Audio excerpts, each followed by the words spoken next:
კვლავ პოლიტიკური შეფასებებისა და ურთიერთბრალდებების თემა ოპოზიციური ალიანსის რეგიონებში გასვლითი შეხვედრები.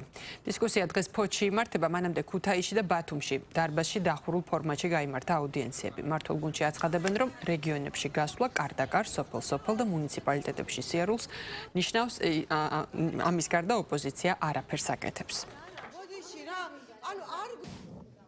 ყველა იმ პოლიტიკოს, რომელსაც თავის სტრატეგია და აქვს გამختარი მიხეილ სააკაშვილიძე და განსაზღვრებაზე თავდასხმა, ნამდვილად ვერ ექნება პერსპექტივა, იმიტომ რომ ასე პოლიტიკურ კაპიტალს მით უმეტეს ოპოზიციაში ისინი ვერ შექმნიან, ანტიმიშად უნდათ შეეძლოთ გაწევრიანებულიყვნენ ივანიშვილის ოცნებაში. სხვა მხრივ კი ოპოზიციამ უნდა აკეთოს საქმე და დაუპირისპირდეს ივანიშვილს. რაც შეეხება ალიანსში ვართ, იმიტომ რომ ალიანსში მონაწილე პარტიები არ თანამშრომლობთ რეჟიმთან და ვართ ჩართული საპროტესტო მოძრაობაში. პირველ რიგში არანაირი დაპირისპირება არ არის, საუბარი არის მხოლოდ იმაზე, რომ ყველა პოლიტიკურმა პარტიამ და ყველა პოლიტიკური პარტიის ლიდერმა უნდა შეასრულოს ის შეთანხმება, რაზეც არიან ხელმომწერები. იმ შემთხვევაში თუ არ შესრულდება დადგენილი წესები და შეთანხმებული წესები, რა თქმა უნდა, ალიანს და პოლიტიკურ პარტიებს, ალიანს შემოვალ პოლიტიკურ პარტიებს ექნება შესაბამისი რეაგირება და პასუხი. დაუჭამიათ ერთმანეთი საერთოდ.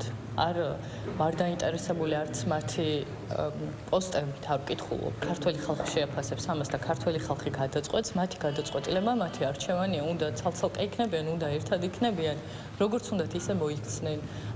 მთავარია 4 ოქტომბერი არ გაიმეორო.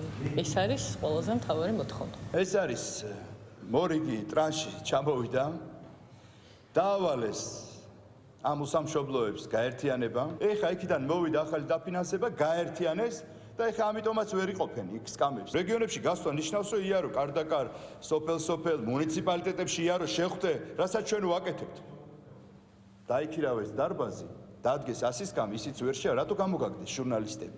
რომ თქვენ არ გენახათ, იქაც კი უჭირთ. ეხლაც ახალი გრანტი აქვს დაღებული, მაქსიმალურად ახალ მსხვერპლებს თქვენი სახით გამოძერწავენ, შემდეგ დაგაპირისპირებენ პოლიციასთან, მთავრობასთან, დავალებებს მოგცემენ, თვითონ მერე ჩირგვებში შეიპარებიან. როგორ იცით, აი 4 ოქტომბერს რო თქვეს, რომ ჩვენო კაცო არ ციცოდითო. ამ ხალხს არ აქვს ნამდვილი საზოგადოებრივი მხარდაჭერა და დასაყრდენი მათ საზოგადოებაში არ აქვს. რაც გასაგებია, მათ ეს სოციალური კაპიტალი, საზოგადოებრივი კაპიტალი, რაც თავის დროზე ჰქონდათ, გაანიავეს საკუთარი პოლიტიკურად მცდარი არასწორი გადაწყვეტილებებით. მათ ფსონი დადეს არა საკუთარ მოსახლეობაზე, არა საკუთარ ქვეყანაზე, არამედ სხვის ინტერესებზე. და ამიტომ ეს საზოგადოებრივი ინტერესი თამასა და მხარდაჭერა აღარ არსებობს.